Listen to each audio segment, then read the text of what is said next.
listeners to Freely Speaking will remember that we had the privilege a year or so ago of interviewing in Geneva Sheikh Al-Hajj Ahmed DEEDAT, who is president of the IPCI, that's the Islamic Propagation Center International, in Durban, South Africa. And it was amazing for me. Some of my Islamic friends in Geneva had called and said you were coming, and I didn't know this existed. I did not know about you, and it was very interesting to have our first conversation together. So since time has passed, and I am now in Durban myself, I would like to bring our audience into your center and hear you speak from your heart about your center, Islam in general, and then we'll expand out into You are the most world. welcome. You are most welcome. Thank you and very the much audience. for letting us come. So let's start about Durban and Islam. How did it come here?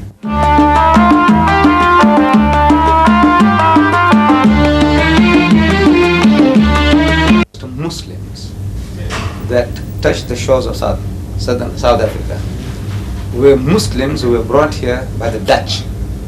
You see, when the Dutch people conquered Indonesia, those Muslims were fighting for their freedom. They were captured as prisoners of war, and they were shipped to the Cape of Good Hope and sold to the white man as slaves. Then when the British conquered Malaysia, those Malays, Muslims, who were fighting for their freedom, they were also captured as prisoners of war, and they were also shipped to the Cape of Good Hope for the white man, and sold to the white man as slaves. For 300 years, those early Muslims, first Muslims, have touched these shores, and they have been under pressure from the Christians to Christianize them. But after 300 years of hammering, that group of people, they have become one of the most militant Muslim communities in the world. That hammering, instead of softening them, had hardened them as steel.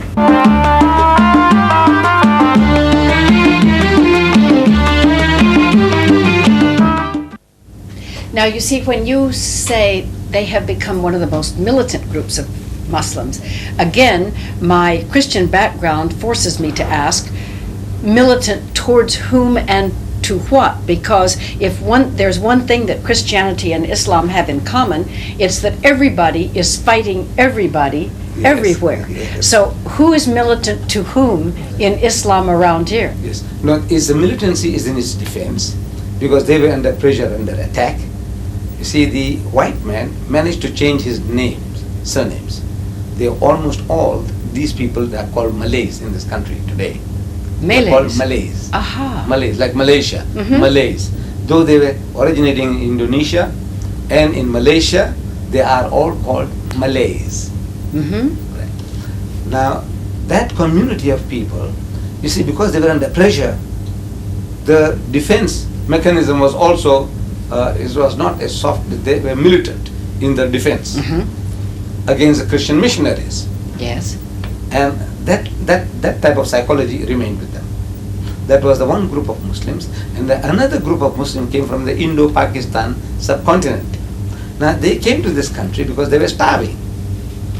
Yes. In India. Uh-huh. So they came looking for a livelihood. So they settled down mostly in Natal and the Transvaal, and the Malays mostly in the Cape, because that's where they were taken in the first instance. I see. So the white man managed to change the names of these people. They all carry Western names. Like you'll find a Muslim name, it's a Yusuf Hendricks, Abdullah Fenter. So what is Fenter? What is Hendricks? What is Smith? So he says, no. These were our slave masters. They carried the names of the slave masters, exactly as in America. Exactly the same. Same thing happened here. Yes. But now with this difference, that 300 years of hammering that the Afro-Americans received in America, it changed them all to Christianity.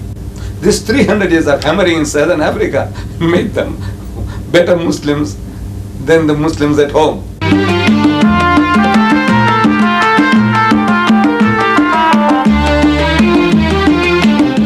All right, then let me ask you a hard question right away, and that is, if 300 years of Christians hammering at the Muslims Right. didn't change them, Right. why would you think that 300 years now of Muslims hammering at Christians would change them?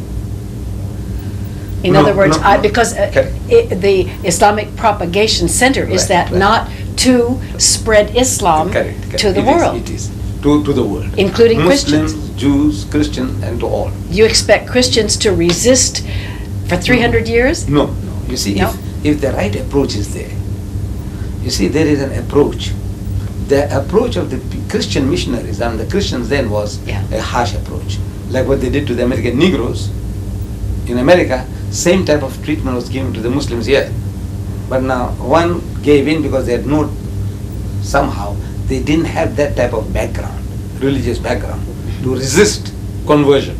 These people had. Who the Malays, Mhm. they had something, basic knowledge about religion which kept them together. Now, in our approach today, you see, we are using a technique of speaking to a people, the Jews and the Christians, according to their own background and experience. The methods that were used by the Christian missionaries was, in the past, attacking Islam, attacking the Holy Prophet Muhammad, attacking the Quran, and that didn't get their honey. But we are not attacking Jesus or the Christian people. What we are saying is we have an approach where we are calling the people, says, come, let us reason together. And in that, we say, we want to show you from your own background and experience that it was about time that you look for a person who would give you a solution to all your problems. Because we say that Jesus Christ, before he parted, he told his disciples, he said, I have yet many things to say unto you, but ye cannot bear them now. Meaning you haven't got the capacity. He had the knowledge. He had the solution to our problems for eternity. Who Jesus Christ is mighty, as a man of God, as a mighty messenger of God, as a Messiah, he had answers to all your problems. But the people to whom he was addressing, they were incapable of receiving that message. So he says, howbeit, when he, the Spirit of truth is come, he will guide you into all truth. For he shall not speak from himself, but what things so shall he hear, that shall he speak, and he shall declare unto you the things that are to come. He shall glorify me. Now we Muslims, we are claiming that that Spirit of truth, or that Comforter, as prophesied by Jesus, is Muhammad, and he is giving you solution to all your problems. Those solutions might not go down well, because we are all used to certain ways of living, thinking, but if you sit and reason, these are solutions to your problems, whatever problem you have.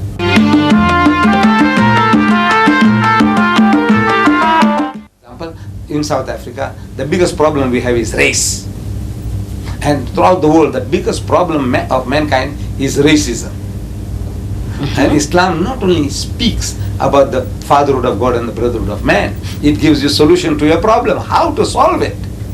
It lays out a system. Whereas everybody else talks. Fatherhood of God, there is but one Lord, he created us all, and we are all his children. That is talk.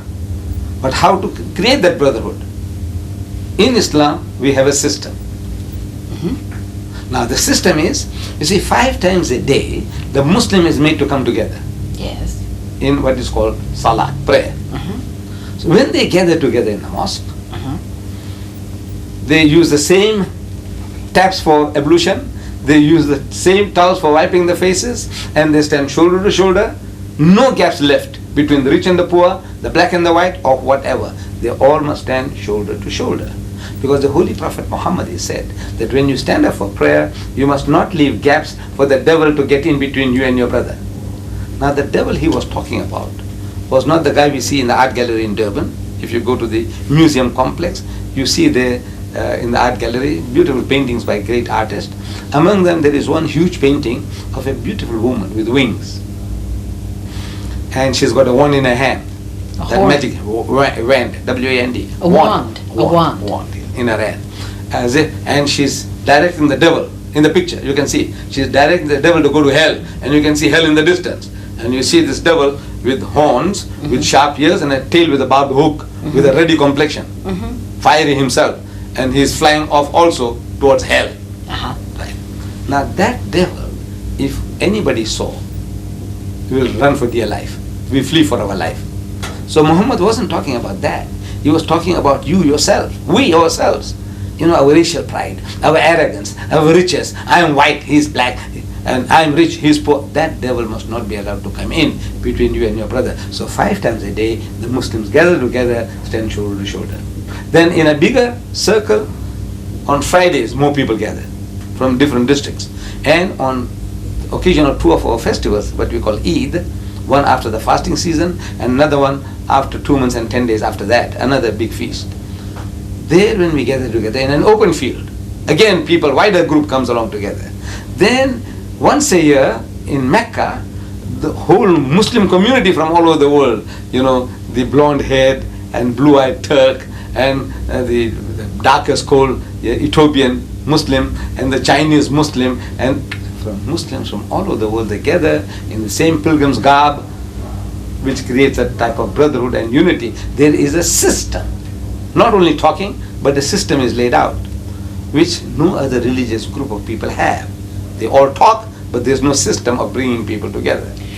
But still, if I may say, and we're engaged in an academic exercise, right. But Christianity, Judaism, Islam, right. Hinduism, right. These are systems, one way or the other, perhaps not as elaborate as Islam, right. But they are systems of people coming together to worship what is one God, with the exception of Hinduism. Right. Perhaps they have more.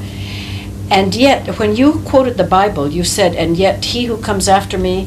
when he, the Spirit of Truth, the Spirit of Truth, okay. Yes. If you translate what Christians call the Holy Spirit right. into the same thing that this is known as, in other words, a little bit towards the mystical idea, right. Then in the mystical idea of what he who comes after me, if each one of us can practice our formal parts of the religion, but be inspired by that invisible and nameless, absolutely, there's no way one can explain, or the experience of having experienced the living presence of the Holy Spirit, does that not go beyond your practice and my practice and the practice of our neighbor? And doesn't that unite us in an invisible world toward this thing that you call Allah and I call God? You see, it sounds very nice, beautiful. But mankind, he needs simple, straightforward directives. For example, now you are a good-hearted person. You in your heart and mind might have no racial prejudice whatsoever. You can cultivate that.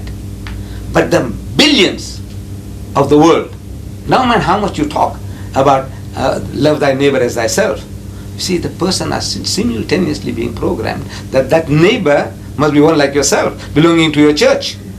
See, the wordings are identical. You say, love thy neighbor as thyself. Beautiful. Who is your neighbor? So the Afrikaner is trained. What actually happens is this. He said, no, as long as that other one is also an Afrikaner and belonging to my church. He's not a Jehovah's Witness. He's not the Seventh-day Adventist. He's not a Roman Catholic. See? So though he utters the words all right, but in his mind he has made up, he said, look, the African is not my neighbor. That's how it was for 300 years. I don't know now what will happen, but this is the programming. So what we need is simple directives. What does this Supreme Being, this Holy Spirit, tell you in clear-cut language about races? How did the races come about? Who is better than the other? Is it white or black? Or brown? The color, the mixture? What? Who is the best? So there is not another system which gives an answer like the Islamic system gives you. It says in the Holy Quran, it says, Ya ayyuhan nas, say, O mankind, inna khalaqnakum min dhakarin wa untha. It says, most certainly it is we who have created you all of a male and a female, common origin. Yes. وَجَعَلْنَاكُمْ شُعُوبًا وَقَبَائِلًا. And it is we who have made you into nations and tribes. Who God Almighty is talking. What for? He says, لِتَعَارَفُوا, that you may recognize one another. This Mr. John is an Englishman. That other Mr. John is an Afrikaner. This Mr. John is a Frenchman. This John is an Indian. These are convenient labels for recognizing people, says this holy book, the book of Islam. But we have a tendency to create our own false standards of judging. Despite all this, so look, we come from Father Adam, we are all his children. That is what we all say. Like especially the Jews, the Christians and the Muslims.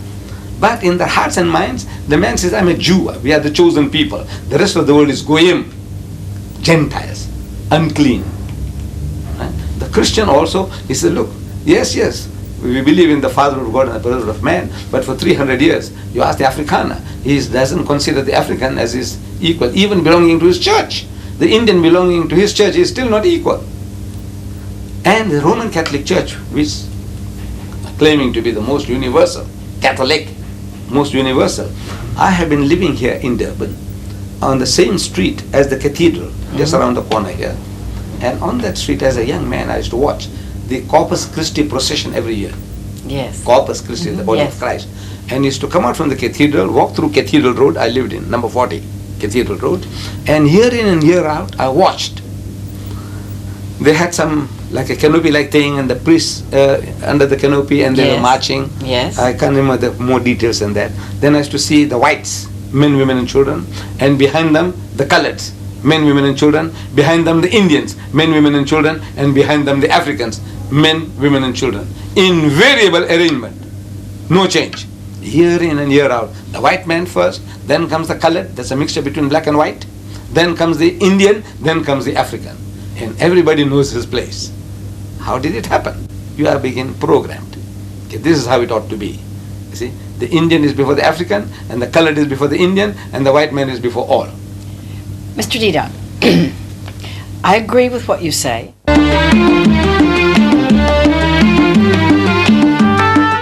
In Islam, all men are brothers and everybody is equal. I'm going to accept that totally at face value. Then I would like to ask you to speak, if you will, to the following 2 points. Right. Number one, in that case, let's move to Afghanistan, and please tell me why all those Muslims are fighting each other in Afghanistan, in Russia, and in Azerbaijan, and in the part of Iran. Who are they, and why are they fighting all of each other if they are brothers and equals? To Afghanistan. The battle there was first between the communists who were ruling and the bulk of the people who were good, simple Muslims. And they were asking for their freedom against the communist rule in their own country. Afghanis by Afghanis. Right. Then Russia jumps in onto the bandwagon to help the communists, to communize the whole country. Yes. And the war took place. And after how many years? 10 years or so, the Russians had to leave. They left the country, left it to their own divide, whatever More or they can less. devise. Yes. Now, it's human nature. It's human nature that now the people who have been helping you, they have certain motives, and they have been exploiting it. For example, now, one group of people, the Mujahideen, means those people who are fighting for the freedom, they were helped by Iran. So they would, in that process, they'll be trying to make them to accept the philosophy of the Iranians. That's one faction of the That's one Mujahideen, faction. yes. Another faction, they say the Saudis are helping them. They'll want to make them to think as they are thinking. Another section is held by Pakistanis. The Voila. Pakistanis want, says, look, when everything is over, we want you to become one with us. So all these are power politics. The human being is... And 5 times a day, they're all lining up together with no devil in between. Right.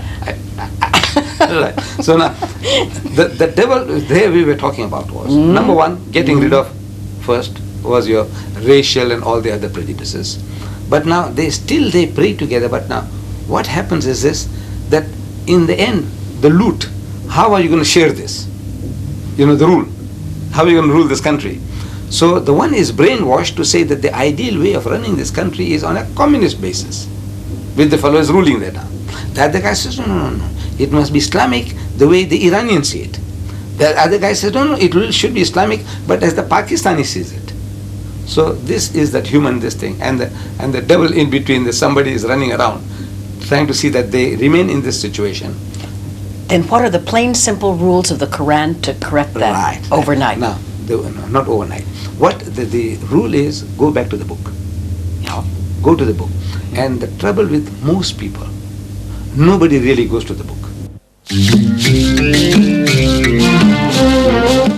Second thing I would like to ask you is, in this wonderful, and we're having fun here too, Yes, part of yes, it, you know. yes. But in this wonderful Islamic center, you are gentlemen, as I see everybody here that I look at Yes. is a male so far. Yes. Now, suppose you went home tonight, every one of these distinguished gentlemen, Yes. and all of your daughters chose this day to tell you that they had decided to marry the Jewish boy down the street Right. or the Christian Right. boy that was walking around. Right. Suppose that, any of these things, I don't have to elaborate further. Young people, often they start all these things, and then how do you speak to them when you say, look, the Jew is my brother, the Christian is my brother, but we don't get married. And then you come back to white doesn't want to marry black, and then everybody passes laws. So, first of all, Afghanistan, and they're all fighting each other. And secondly, intermarriage, or what they decided. What if your son came home and said, I have been a good Muslim for 30 years, but suddenly I have decided to become a Christian. So what do you say? Yes. Okay. Your second question about marriage. Islam tells us, in detail now, whom we can and whom we can't. We follow this biblical injection to the letter, where the Bible says that an idolater or an idolatress thou shalt not marry. Now we uphold that. An idolater and an idolatress thou shalt not marry. So my son falls in love with a Hindu girl. My religion says, no, you can't marry her. No man how beautiful she is. No man how much she allures. One is that you can't marry. Now racially, with the Hindus, most of the Hindus, we are one language group. We have the same racial stock. We carry the same surnames. We enjoy the same dishes. But because of our religious concept, idea of God, my religion says, no, you can't marry an idolater or an idolatress. My religion allows me to marry a Christian woman or a Jewess. It does allow you to marry? It does allow, yes. It does I allow. didn't know that. The reason. There's a reasoning behind it. He said, look, we are so close.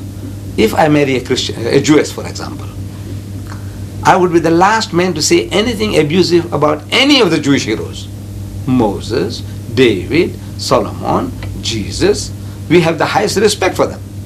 So this wife of mine is Jewess. She will be still at home with me. In other words, I respect Moses, I respect David, Solomon, all the prophets. What I'm going to tell with her and reason with her is, so come dear, now come a step forward. You have been at a certain level of religious education. Come 2 steps forward. One is to accept Jesus and then accept Muhammad as well. So I'm asking her to come to a higher level of understanding religion. To the Christian woman, in this country, when I said that at first, that look, we are allowed to marry Christian women.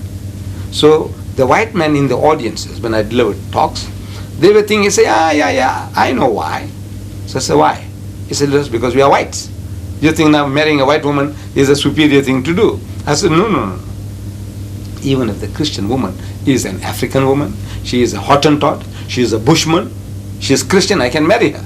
Because again, we are so close. We accept Jesus as one of the mightiest messengers of God.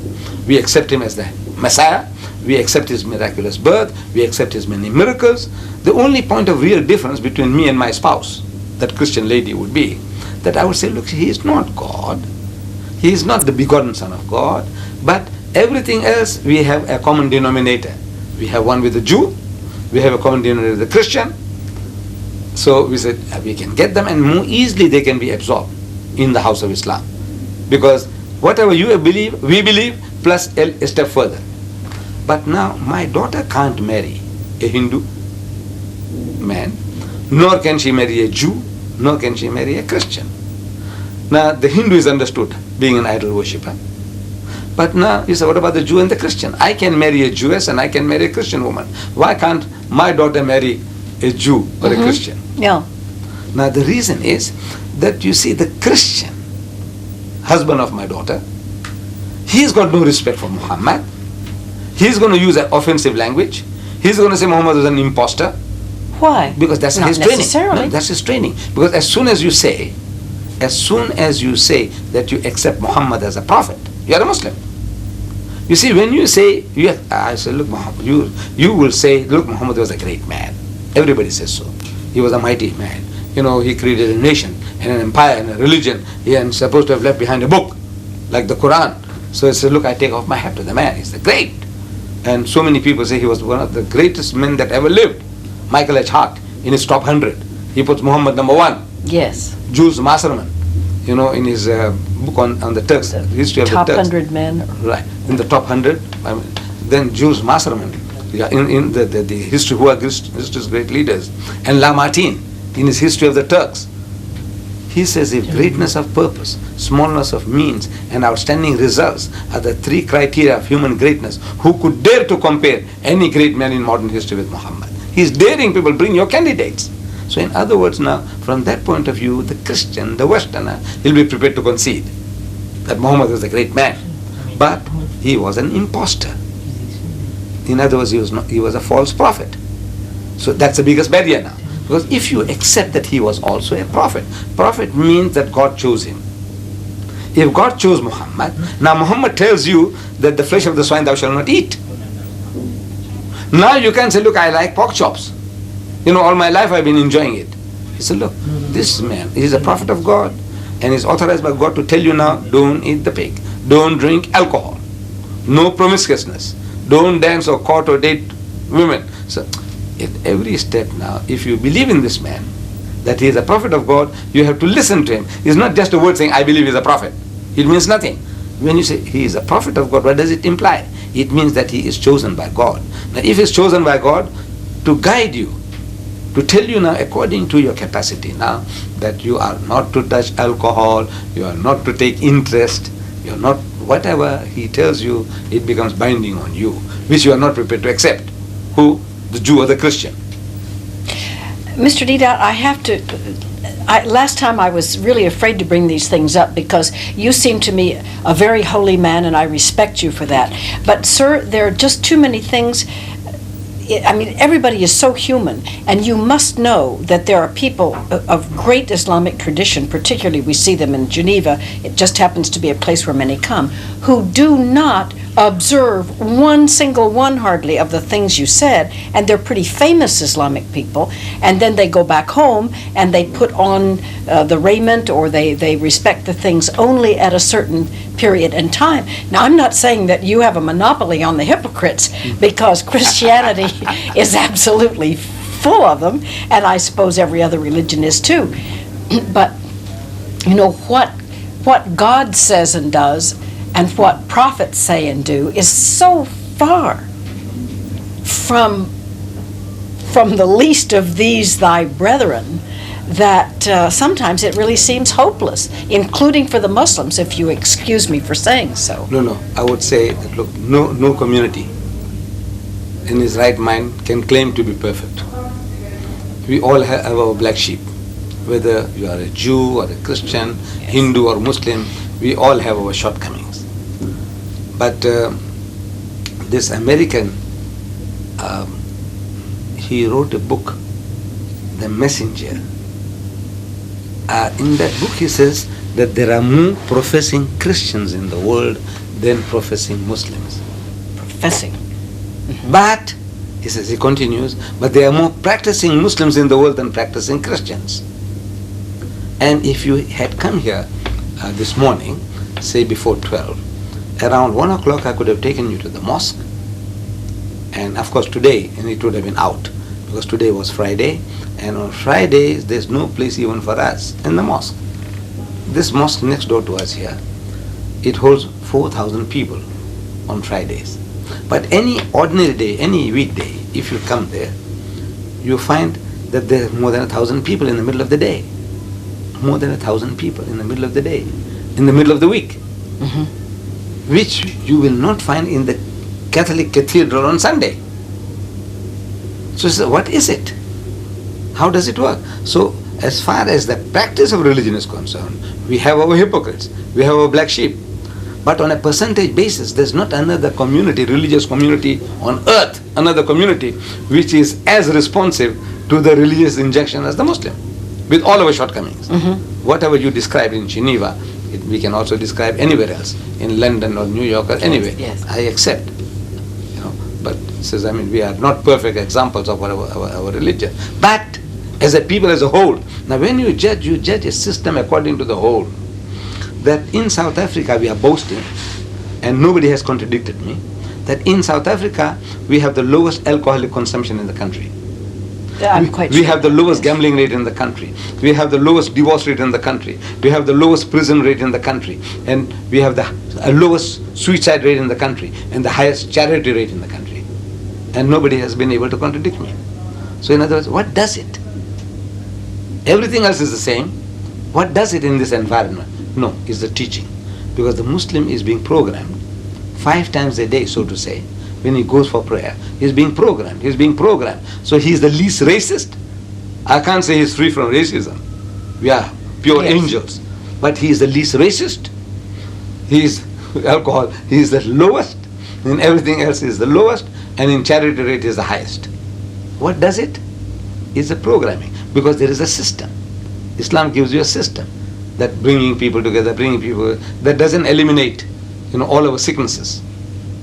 Because it's a type of programming that you're going to receive. And it's only the superficial contact with religion which is creating this. Superficial.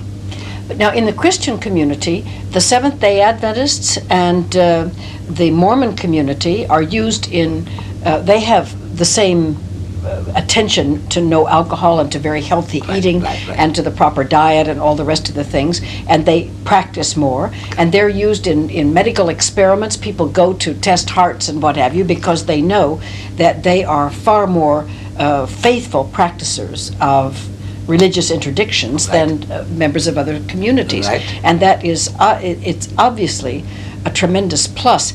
But coming back, we have, I think that the smallness of the community that does that, because the community is so small. Yes. Sects, so they can keep together, keep on inspiring one another, brainwashing one another. But as soon as the thing gets big, like you say, the Roman Catholic Church, it gets unwieldy. The Anglican Church gets unwieldy. It's the numbers now counts.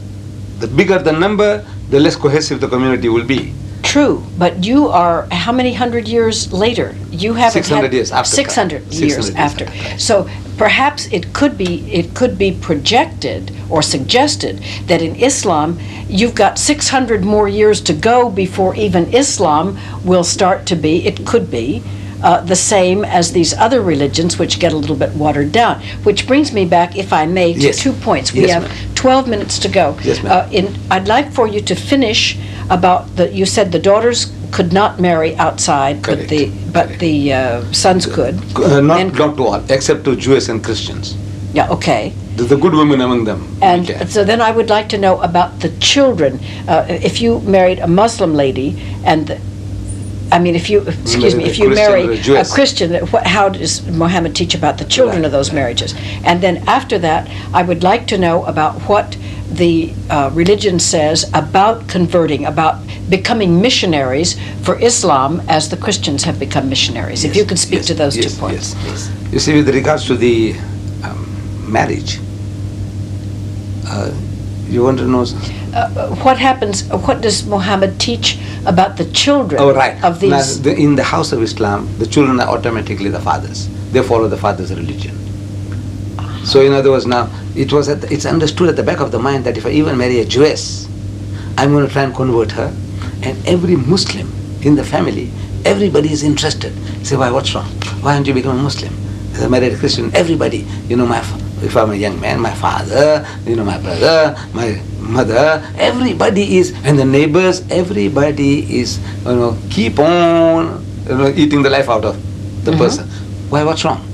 What's wrong, Mary? Why aren't you becoming a Muslim? What is that? So, that is the attitude of the Muslim was to bring them in and convert them. The children, automatically, they will be following the Muslim religion. In the house of Islam, it was never expected that we will be in a state of minority anywhere at any time. The attitude should be that the religion as preached by God through Muhammad would prevail. So in other words, now automatically we'll all become Muslim. So as such, we'll be all following the same rules and regulations. That is the idea. But now, In Western society, it is not so. So there is a danger. I marry a Christian lady, and I have a few children. But in case the marriage breaks up, marriage can break up between a Pakistani and a Pakistani, a Saudi and a Saudi, and there will be more reasons why it should break up between a person from another culture and another religion. There are more chances of the marriage breaking up. Yes, that's absolutely. So if that happens now, according to the Western law, the woman takes the children with her. So Motherhood, you see. So my children are gone. So my Fatimas and my Khadijas and my Muhammads are going to church. Because now suppose now you with that lady and you go back, where do you go to? To your aunties and your grannies. And your aunties and grannies are going to church. So you take my children along with you. So over a period there will be a brainwashing to Christianity. So the dangers are so great that I say, look, although there is a scope for marrying Jewesses and Christians, I am always telling to people, I say, please don't take a chance. Don't tempt providence. You see, you're playing with fire. You know, this is going to come as a big surprise to you, but the Christians are saying the same thing to their children. Right? No, they have a right. And so the Jews. Right. No, it's true. Yeah. Where is an act of, I say, look, self-preservation. You make a law, the Roman Catholic makes a law. I am not opposed to that. What I am saying is that, look, Islam is the religion that is destined to be the final religion of mankind. Reason. You see, it's the latest and it caters for all your problems. That's what I said at the beginning. Like, for example, you are an American, aren't you? You are an American. Now, I just come from America. Yes. In November I was there. And I came across certain statistics that there are, in America today, 7.8 million more women than men. If more women than men. If every man in America got married, there will still be 7.8 million women will be sitting on the shelf, waiting for husbands, which they'll never get. Start with. As if nature is taking revenge on the West, giving you more women than men, 7.8 million. And of the manpower you have in that mighty nation, 25 million are sodomites, gays. You call them gays. 25, another 25 million women who can't get husbands. I don't know how many million that is, but they say something like million. 10%. Is that 25 million? I wouldn't know, man. Yeah, it'll be about 25 million sodomites, gays. Yes. Then 98% of your prison population is men. Then man gets cold feet for so many reasons.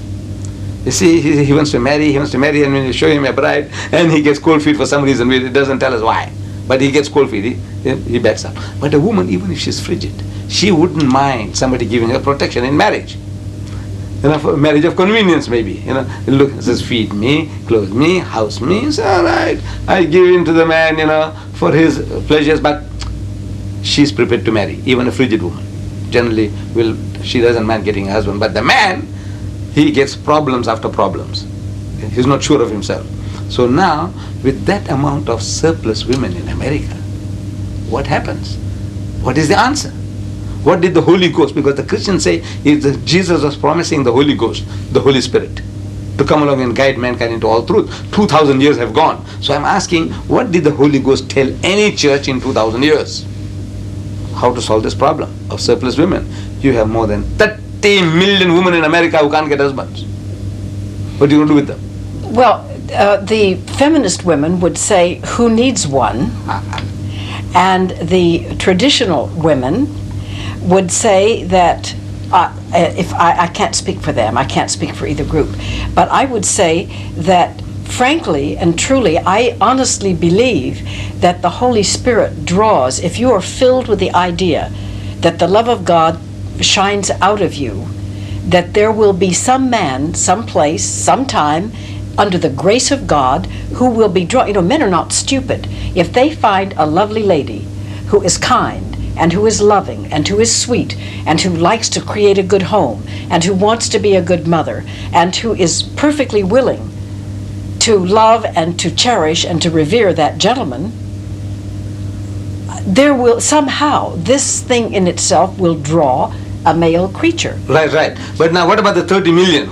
Suppose in a perfect, with this, all the men that are there, who are, we haven't discounted, as sodomites, as prisoners, and so on and so on.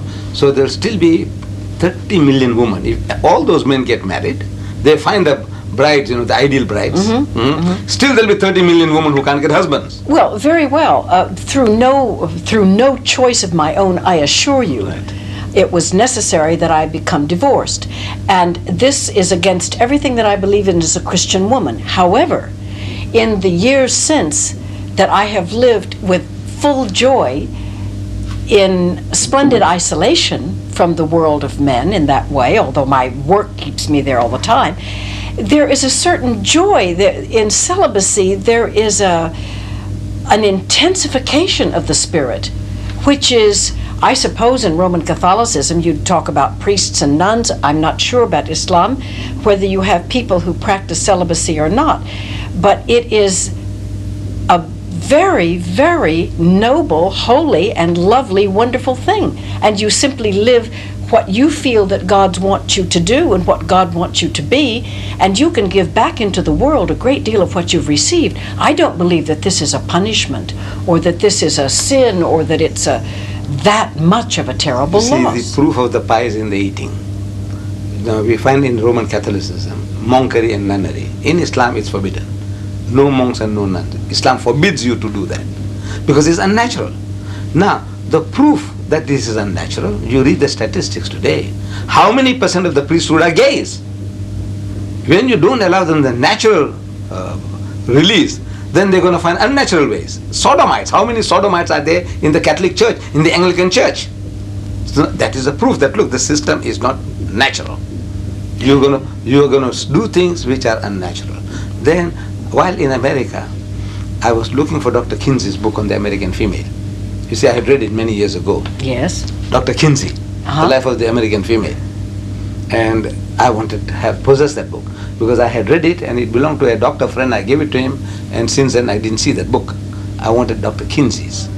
Then I didn't find that. I went to most of the bookshops in New York, and they say, well, it's on the computer, but they haven't got it in stock. It's on the computer, but it's not in stock. Then I was forced to buy Masters and Johnson's. This is the more up-to-date version of Kinsey, Masters and Johnson. And what I read there, the American life, which is the same as the British life, of sexology, or the German or the French, they're all the same. Might be a 1 or 2% difference between one and the other, but generally whatever is happening in America, whatever their norms will be the norms of the Western nations in Europe. And I was actually horrified. Things I can't tell my audiences anyway. I'm reading. Are there no gays in Islam, and are there... No, I can't say that. I mean, there would be. See, we said this, no nation is an angel, an angelic nation. So we'll have our otters, we'll have our black sheep, but now in the West, it is becoming the norm. You see, it's the person, if your son is gay, you're not ashamed of it anymore. In the house of Islam, everybody is, it's the most terrible thing. It's as if my son was. No, in conservative Christianity, it is an abomination that says it's biblical. Right. That's the guy who preaches. You see, but now the guy who's practicing it, like our friend Swagat, and all the tele-evangelists. Look, they were just caught out lately, one by one, the whole lot of them. Yes, sir. They were all leading unnatural lives. All! Reverend Gorman, Jim Becker, Jerry Falwell. I'm sorry. But that doesn't, no matter what they did, the Bible still says it's an abomination. Right. No, we accept that. But now, saying is one thing, and the solution to that. See, Jesus Christ, he said beautiful things, says, do not look upon a woman to lust after her.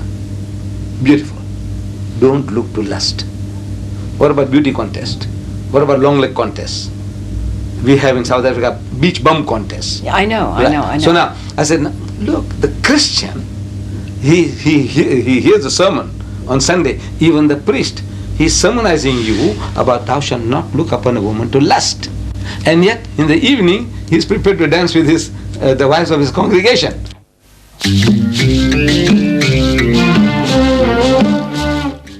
Tell us your solution to what you have described as the, shall we say, curse of America, or this big problem of America? An opportunity, I would say.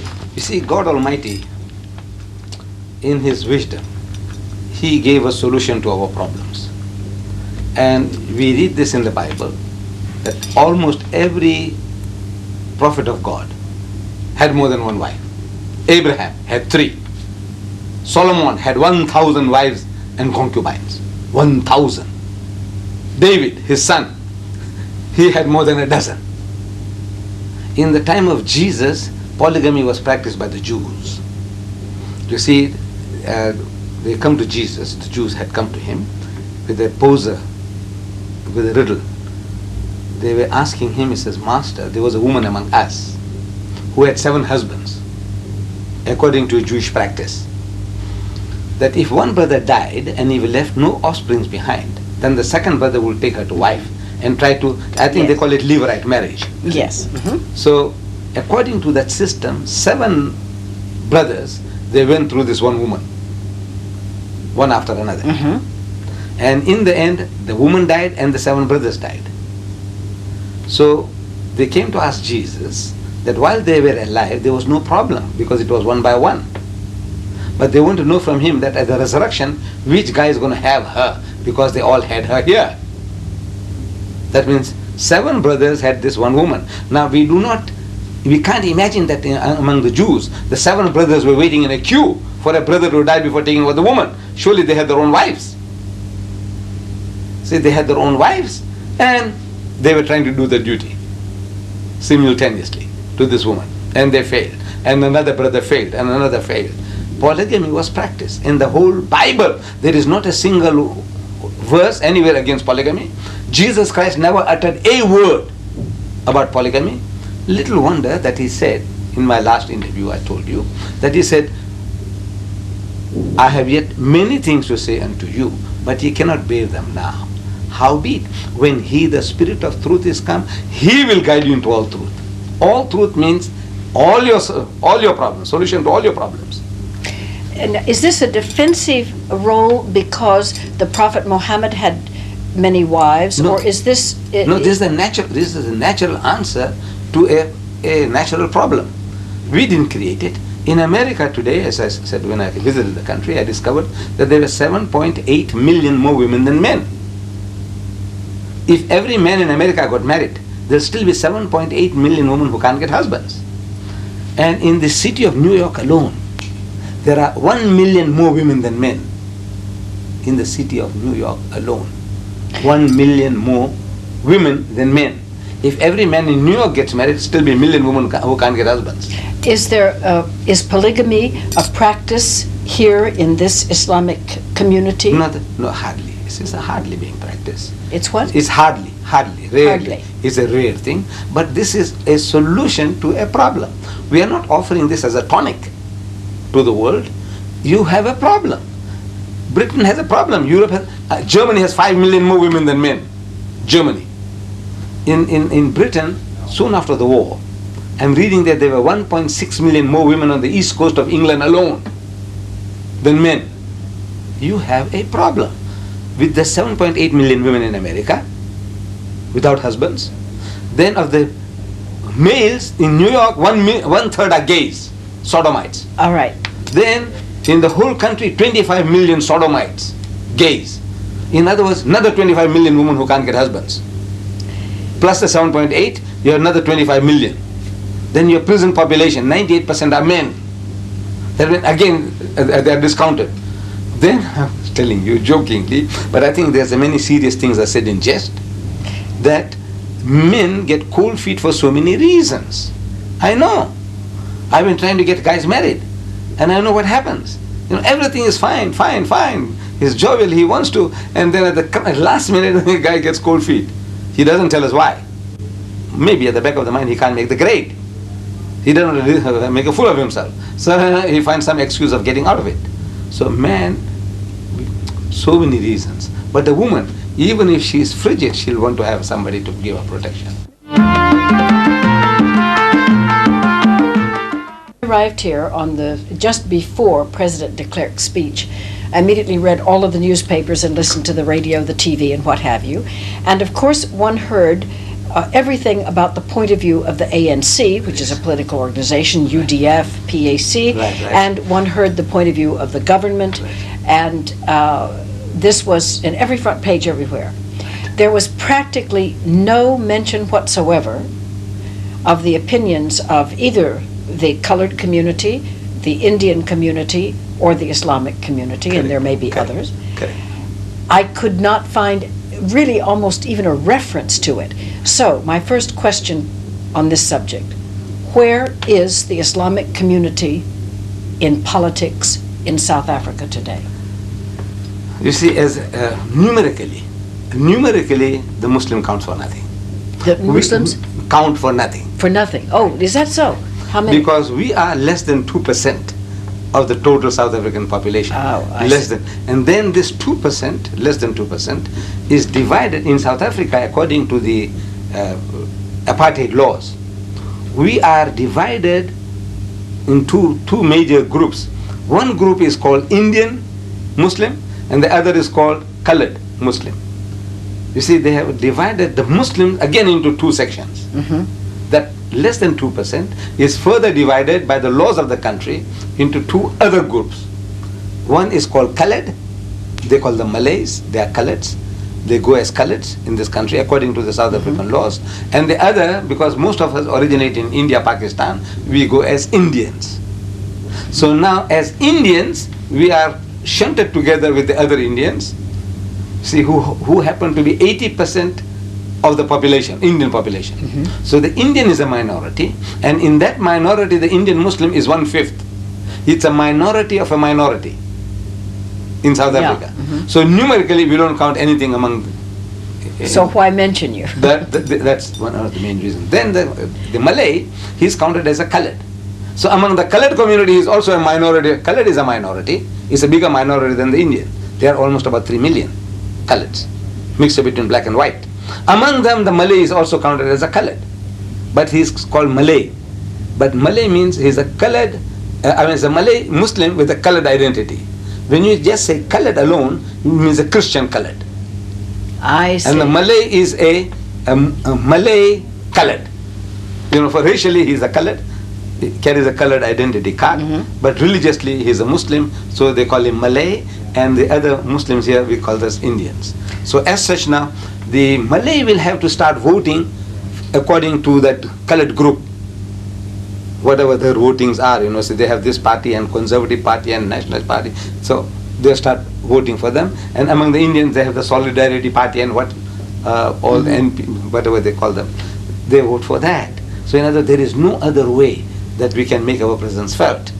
But the Muslim, we believe that we have solution to the problems of South Africa. Which way? You see, when there's an identical situation that is prevailing in South Africa at the moment, where there is a huge black power and there is a huge white power, and they are in confrontation. They both are playing a game. I hope that, you know, something good comes out of this. There's some sincerity on both sides, and there is peace. Because if they both start going warring, then the rest of the community, we small people, will all get smashed in this battle of the giants. But now the solution is, an identical situation prevailed in Medina when Muhammad went to Medina from Mecca, you know, when he had to make his flight. When he reached Medina, in Medina there were two tribes, Aus and Khajraj. These are the names, Aus and Khajraj. And they were also warring. Like here, the black upon black. The black man killing black man because, you know, you belong to a different political party. The killing is going on continuously. Similar thing prevailed among the Arabs. One tribe killing the members of the other tribe over little things. Until Muhammad set his sacred feet in Medina and he offered them the book, the Quran. This is God's revelation to you. This is the rope of God. This is the rope of rescue. You hold this and be saved. So the Aus accepted Islam and the Khajraj accepted Islam. They held on to this rope and peace prevailed. So Islam has a solution to the problems of black and white, because this is only, there's a tug of war is going on. What can we get more? The white man wants to get the maximum from the black man, and the black man wants to get the maximum from the white man. It's natural. But now to do justice, we said, you see, both the people, they need Islam, the African and the Afrikaner, because Islam is the only religion which tells us, it said, look, we are all human beings from the same Father, and a common form of worship that we get together. In the house of Islam, when you go even now, that you'll find that the African Muslim, the Malay Muslim, which is a colored, the Indian Muslim, and an occasional white Muslim, they're all praying together. But that does not happen in the churches. It's the Dutch Reformed Church. They have a Dutch Reformed Church for the whites, separate. For the Dutch Reformed Church for the colored, separate. Dutch Reformed Church for the Indian, separate. Dutch Reformed Church for the African, separate. They are all divided, though you have carried the same label. Same thing happens with the Catholic Church. The Mosotho Church is different from the Zulu Catholic Church, and is different from the colored Catholic Church. And this is the general practice. Linguistically, they are all separated. So still you feel that you are different from the other fellow. In the house of Islam, wherever you come from, like when I come to Geneva, the mosque there, I'm at home. The guy who might be leading us in prayer is an Arab. But it doesn't make any difference. I go to Nigeria, the African is leading me there. And in Tanzania, there's an African imam. It doesn't matter, because the form of worship that I'm used to is the same. Whether I go to Indonesia or India, Pakistan, wherever I go, there is a common denominator, which Christendom cannot produce. There's no common denominator. All right, in this, your vote at this point then is not going to be that much significant. All right. So in what's going to happen, is there anything, just to have one word of economics, whether there was still a free enterprise system or whether it was nationalization and total socialization with a slight communist overtone, does that make any difference to the Islamic population? Community. It'll make a big difference. And so what would you be for? Because we'll go for free enterprise. Because as it is now, there was a time when even the young people had certain ideals about Russia. Mm-hmm. And we can see the whole thing has crumbled to pieces. Yes. Because the thing is unnatural. You see, our wise men were telling us that this is unnatural, it can't stand. There is a law at work. And according to that law, this thing can't last. Mm-hmm. It lasted a long time, 70 years. But after 70 years, the thing has got to come to pieces. So he says, now you have an example to go by. This was your goal. The only perfect example you had of communism is falling to pieces. China is opening its doors. So now you want to experiment again. He's a fool. The man who wants to taste fire himself, he wants to burn his finger to find out where the fire burns. He's a fool.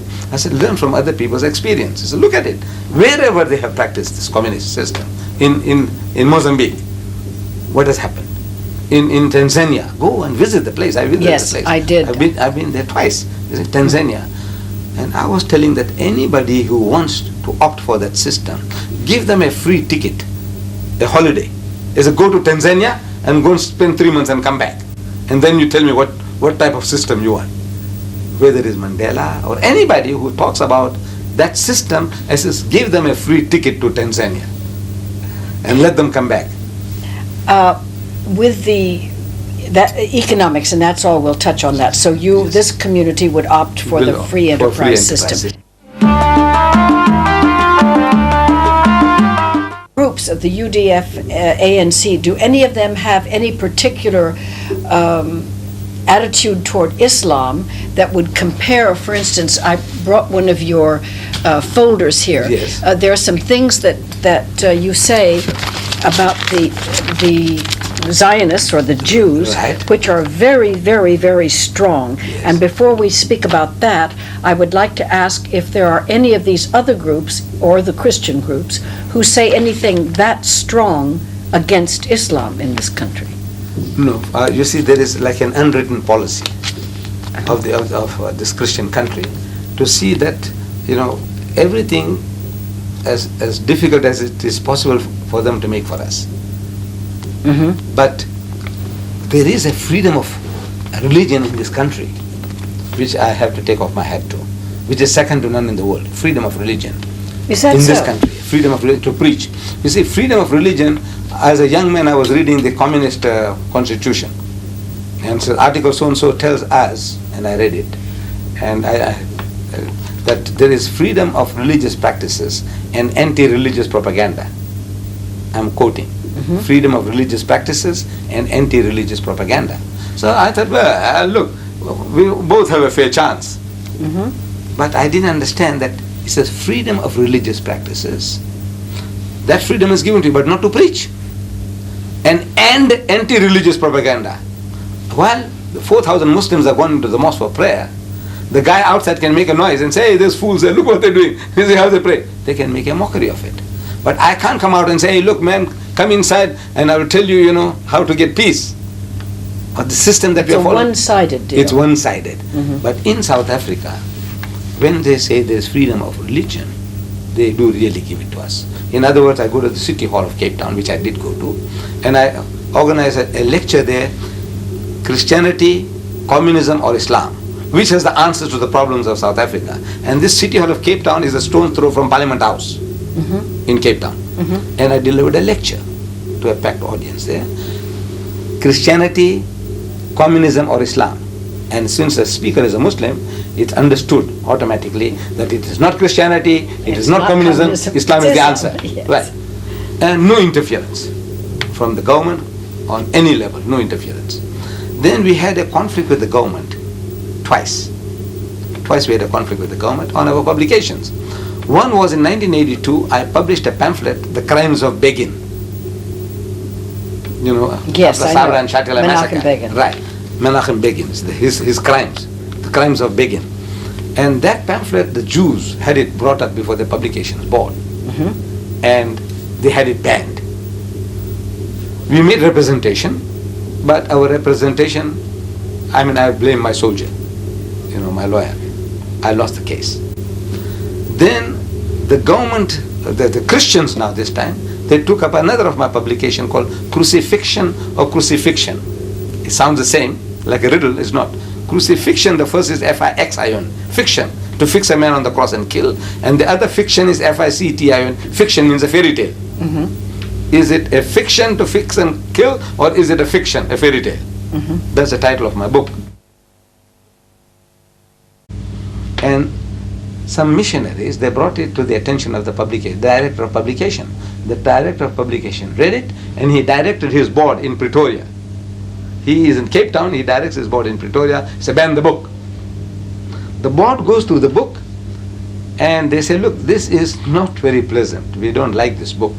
It's a very important book undermining our foundation of our faith, which is the crucifixion. Death and resurrection of Christ is the foundation, and this book undermines that. It's a very dangerous book. But it does not infringe any law, so we can't ban it. So the director of publication went on appeal against his own board. This is something unique. To me, it's a unique thing. In any country in the world, the director says, ban, the thing is banned. You can go and fight it out afterwards. But this is the director goes on appeal against his own board. In that case, he's going to hire an advocate to represent him against the board, to convince them that the book should be banned. So for the first time, the board informs us that, look, this is what has transpired so far. If you want to defend your book, you come along and defend it yourself. We will not play the devil's advocate on your behalf. So we went and defended our book, and we won the case against the government. So to me, there is that freedom. If you can play the game according to the rules of the game, there is nothing for you to worry about. Now, this is a very good entrance, what you have just described, that you held the crucifixion up and you made your case, which I believe when I read something about that, that Jesus appeared, you believe, as dressed as the gardener, when it said that the ladies thought he was the gardener. It's because he was not, and it goes on like that. You have said that in the name of freedom of speech, even though that was an abomination unto Christians, they allowed you and you won your case. May I move now to Rushdie and the fact that he has printed something which I assume, I have never read it and I don't intend to, is equally as, quotes, insulting to the Islamic religion as that would be to the Christian. And yet he is under penalty of death. And you are not under penalty of death. No, for having said this. Could you lead us into this discussion using those two cases? Yes. You see now, in the case, the government says, in my case, about my book, that this is a bona fide belief. I'm not trying to make a mockery of the Christian. See, just I want to be funny, I want to be clever. They say, hey, look, this is nonsense, man. How can one man take the sins of the world. It is taking you. The Christianity is taking 1,000 million people for a ride on the cross. Yeah, I believe it. Right, no, right. But now that I'm making a mockery. There's a law in the country, you are not to sneer at somebody else's religion. What I was telling was a bona fide belief, because my book says, وَمَا قَتَلُوهُ وَمَا صَلَبُوهُ, which means they didn't kill him and they didn't crucify him. My book says that. This is my belief, a bona fide belief. So as such now I'm expounding it. If it goes against you in that case, I just can't help it. This is the belief that's given to me by my faith, and 1,000 million people believe in it. Right? In the case of Rushdie, it is not that. See, he has gone out of his way to abuse everybody. Like, for example, in South Africa, we had the book banned, just like that. See, there's a law. The law is there, and according to that law, we succeeded. You are not to sneer at somebody else's belief. Right? This guy here, the races. Our biggest problem is race, as I said in my previous interview. Everywhere is a race. This man is the greatest racist. He beats Hitler's Mein Kampf. We show to the director, look what this guy says. He says, nigger, eat white man shit. Is it right, sir? The guy says, no. This is rank racism. He's a racist himself, but this is rank racism. Then he says, black shit is bad. He calls them niggers, he calls them coons, he calls them what and what not. Right? So they said, no, ban the book. Ban the book. This is not right. Then he's used certain type of language. One word. Which we don't have to use. No. For one word, Lady Chatterley's lover was banned in this country for 20 years. That word he uses 55 to 57 times in his book, forgetting that he's besmirching the characters of the Islamic faith, our spiritual mothers, the wives of the Prophet himself, then the Prophet Abraham and the companions of the Prophet, the thing that he calls them, which makes anybody's blood boil, especially the Muslim. But besides that, what he has done to everybody, the white man, the white woman, the Jews, he has not spared anybody. But the problem with the people outside, in the Western countries, nobody brought this to the attention of the people there. We only cried about ourselves. We said, look, he swore my mother. Who? It's Aisha Siddiqa, wife of the Prophet. So where is she? She can swim. I said, no, she's dead. So how long? 1400 years. So does it hurt her? The guy's making a mockery of it. See, it's a mockery now. This does it hurt her? Now you're making a mockery of it. But now if I turn the tables, it would be different. I said, sir, I told the people in Britain, I went around on a lecture tours. I'm telling them, I says, what he says about Mrs. Margaret Thatcher? So what does he say? So I said, he calls her torture. Full stop. One word sentence. Torture. Then he says, Maggie the bitch. Maggie the bitch. 3 word sentence. Maggie the bitch. I said, is it right? I said, you people should have gone to Mrs. Thatcher and says, Ma, with an open book, the satanic verses, says, Ma, look, this fellow is calling you a bitch. Is it right, Ma? But maybe you can take it. You are great. You are the Iron Lady. 2 years nothing. But what about the feelings of your dear son, Mark? Somebody calling him son of a bitch. What about his feelings? What about your daughter, Carol? What about her feelings? Shh, the book would have been banned. You know what he does with the Queen? He cohabits with her in the book. He makes tender love to her and he joins with her. But Mr. DEEDAT, if I may say so, yes. You see, as a Christian, right. Professing and believing, Christianity and everyone connected with it have been reviled by so many people, right. So much literature, and so many people in the world, that not only do we have mud of every kind of description in the world thrown on Jesus Christ, thrown on the church, thrown on individual Christians, martyrs, anybody else. Right.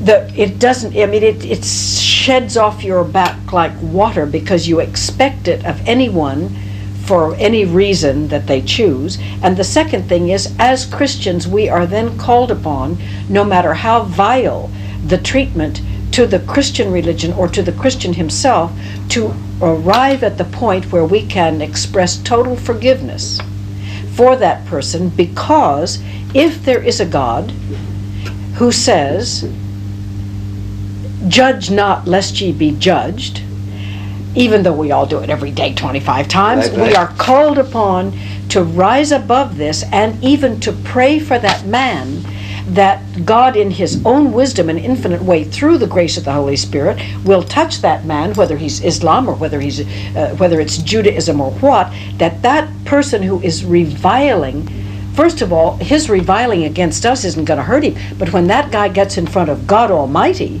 at least in the Christian religion, he is in far bigger trouble than anything we can do on earth. Right. And even if we killed this man, and now Yes. I'm coming to Yes. to the sentence of death, Yes.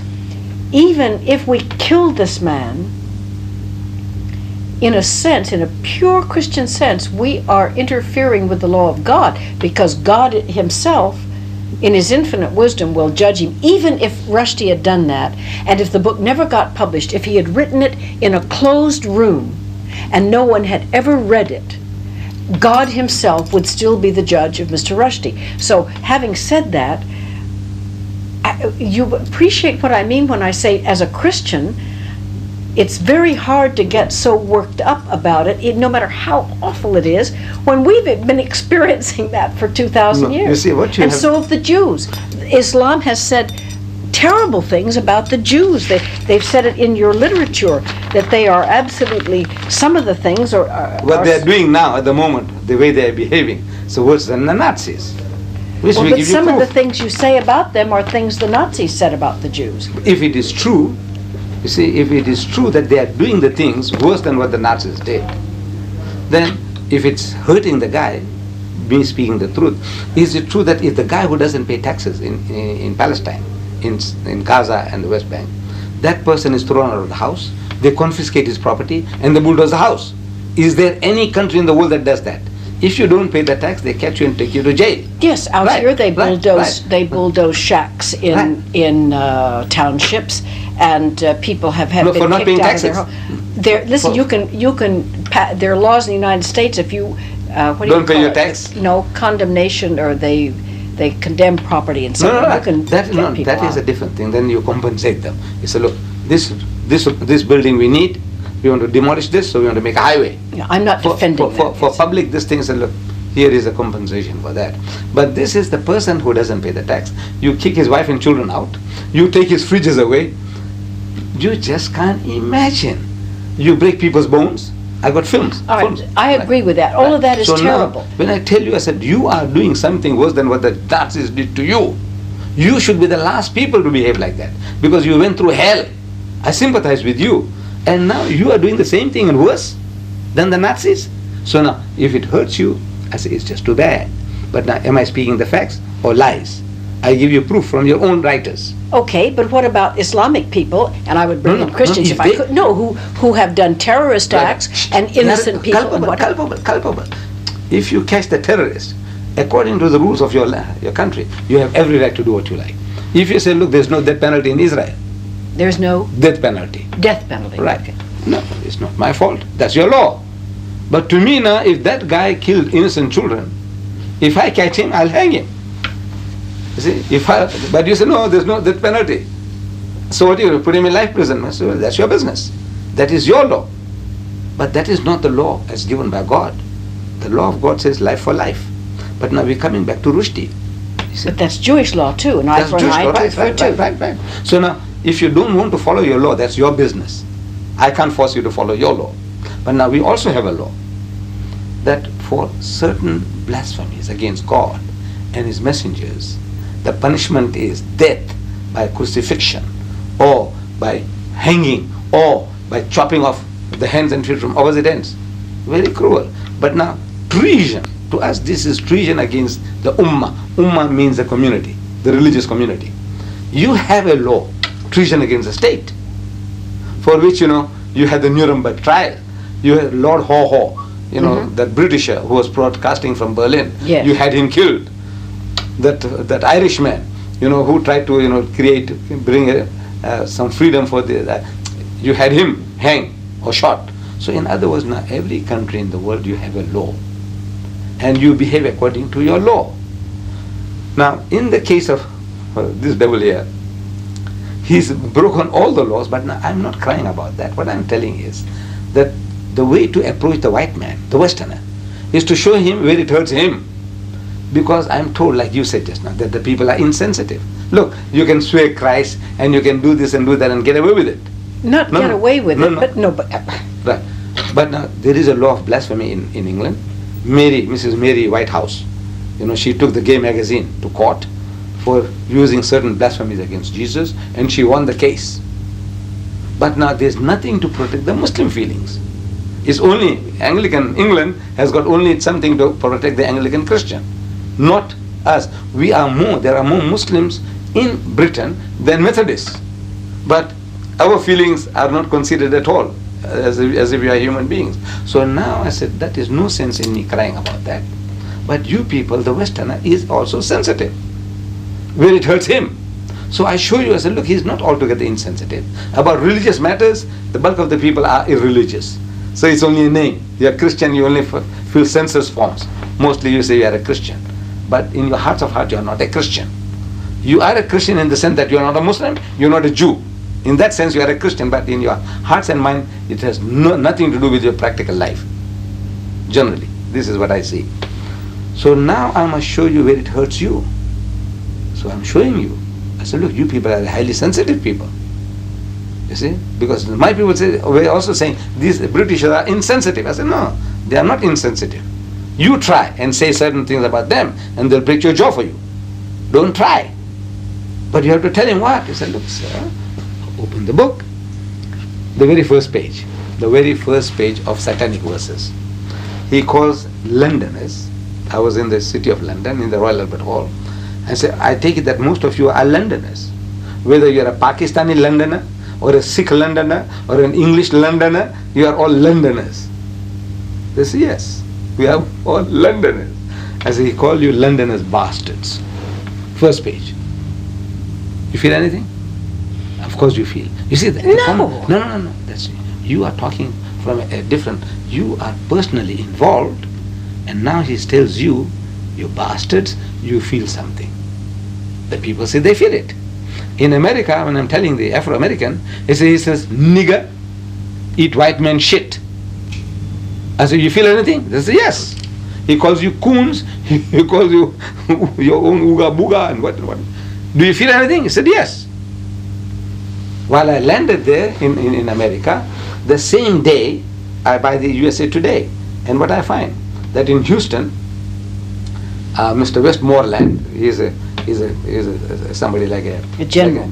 General Westmoreland? No, this man is like a mayor of Houston. So there was a discussion about this fellow, that Afro-American who went to Ethiopia and the plane fell for the United Nations and he died. Yes, I remember that. You remember him. So now they wanted to name the Houston airport after his name, Leland. Leland, you see? Leland. So they want to make it Leland International instead of Houston International. So this man, Westmoreland, said, why not call it Nigger International? And the whole of the Afro-Americans. Well, they should have. That's exquisite bad manners. It's awful. Look, they call me Kuli here, and I laugh it off. So they call you nigger there, so I laugh it off. I say, something serious.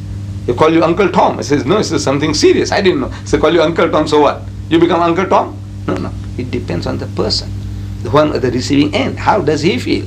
So when I'm presenting it to this guy calls you such and such, how do you feel? He calls you Americans.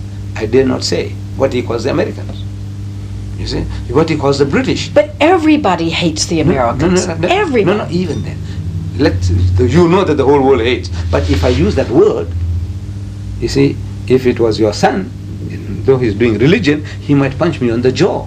Do you know what they say about this program? The people that don't like it, they call it terrible. But now, personally, you see, it's not personal. You see, it's impersonal thing. The program is rubbish and like this and like that. People can say anything about AHMED, DEEDAT, but when it comes to something personal, talking about your mother, talking about your wife, your sister, your daughter, then the man reacts. And if he punches you on the jaw, he's justified. You see? So now I only have to remind the British, this is what this guy says about you, sir. This is what he says, you American, this is what he says about you, sir. And everywhere where I went around, they are 100% behind me. He says, no, this is not done. This is not done. I agree. It's not done. So now is the guy who does it? Very bad manners. The guy must pay the price.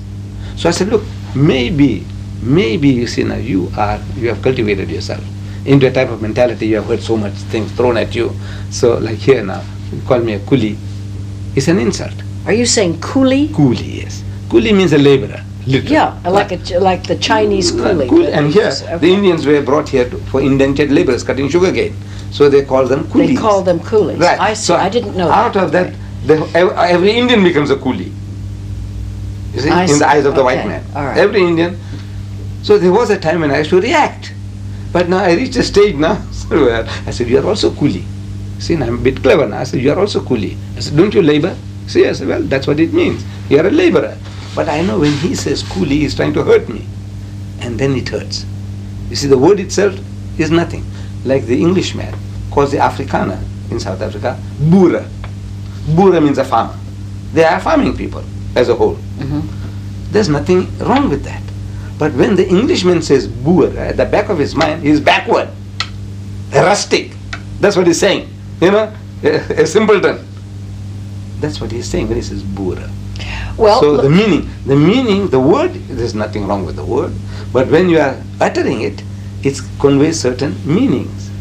Same thing to the Afrikaner, he calls the English people Ruinek. Ruinek. Ruinek means rednecks. oh, Ruinek. Ruinek. Yeah. Yes. Okay, redneck. In Afrikaans it means rednecks, Mhm. meaning you are all softies. You go in the sun a little and you get red in the Get neck. red you in know, the face. like the red Indians called you Pale face. pale face, and you call them red Indians, right? I don't know whether there's any sting in the word pale face, but now in this word, no. But in the word ruinek there is a sting. In the word boera there is a sting. In the word coolie there is a sting. Now because there is a sting in it, it stings, it hurts. It's not because there is a sting. When you utter it, you want to hurt me, so it hurts me.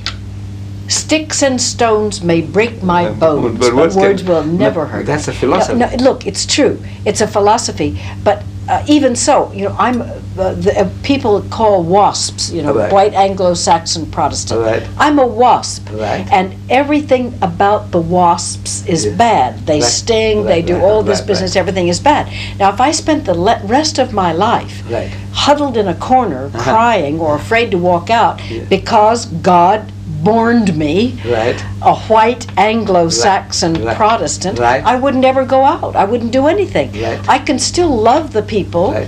who don't like the program and who Right. call me a wasp Right, and who right, don't like right. older white ladies or Right, whatever you call it, right. or call me a prude, Right, right, or right. call me.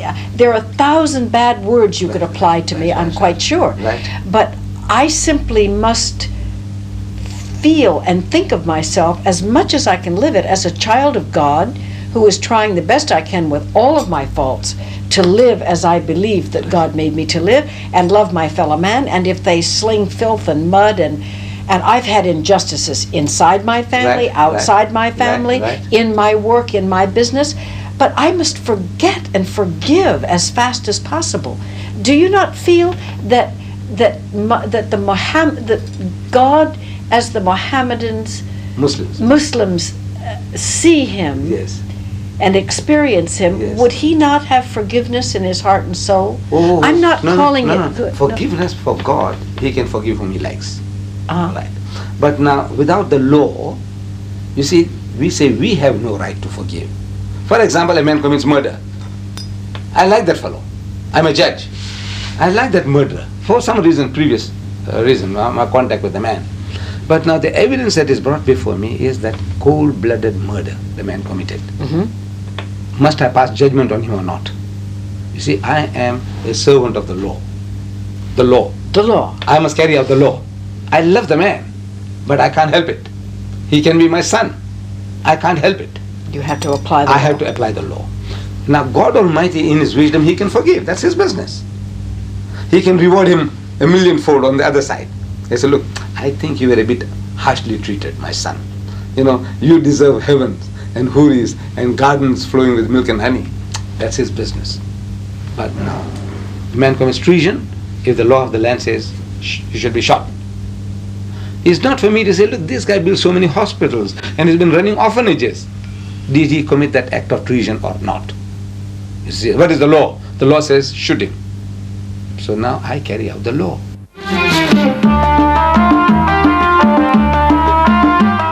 See, and all those people in South Africa have people outside the country Right. who committed treason and they committed murder. The Afrikaners or the white South Africans have a hit squad of some kind that Right. and Yeah. those men committed murder. Right. Now, would you, under the laws of Islam, would they all be put to death, or would one side be forgiven and the other side not be forgiven, or would they all be amnesty? I think, you see, because to me, if I look at it, that this was a war, undeclared war between the two. Yes. So as such, to me, this was war, and now we have come to the war has come to a halt. We says forget about the past and let's reconstruct the country on a new principle of forgive and forget. So I mean, you would that's wipe personal. out both sides? Both sides I would wipe out. Because if I said, if you have to punish the one side, you must punish the other side. And there's no end to it. There won't be any end to that. So recrimination carries on, and it can still lead to further bloodshed. So with all let's assume for a moment, and this is assumption, I'm not making accusation, let's assume that there were X numbers of murders committed on the outside revolutionary side and X number of murders committed on the inside white police squad. Everybody should be equal and they should all Just be... forget about the thing and carry on from here. Now. But Mr. Rushdie should be executed. Oh no, his is a different case altogether, because now he is not repentant at all. He is going on further and further. He wants to broadcast this further, Yeah. more and more. This is greed of gain. You see, 40 people have already paid with their lives. 40 Muslims have died. So many women have been widowed, so many children orphaned because of his pen, poison pen. How? I didn't know that. How did they... In India, in Pakistan, you didn't hear about the protests, marches, and they were shot down because now they are marching onto the British embassy or they're marching onto the American embassy. see what you So mean. the government now is forced to say stop it, and the guys are worked up. They want to go and march and lay the protest, so they're shot by the own governments. But 40 people have given their lives for this one man's mischief. Okay, but look at all the hundreds of people that gave their lives on both sides for the ANC, and I'm just using that as an example. It could be the others too, and the white hit squads. Women and children in supermarkets and 40 Muslims have died. Yeah. Rushdie, he is in safety. He's enjoying having a jolly good time with his millions, and he's unrepentant. He said, look, he has done something that is right. So he said, look, this guy, he is more dangerous to me than Hitler's armies. We have been visiting today with Sheikh Al-Haj Ahmed DEEDAT, President of the Islamic Propagation Center International in Durban, South Africa, on the 16th day of February 1990. Thank you. I'm sure we could go on for another hour or two with all of the things that we have. But thank you, Mr. DEEDAT, for the time you have given us today. God bless. Good night.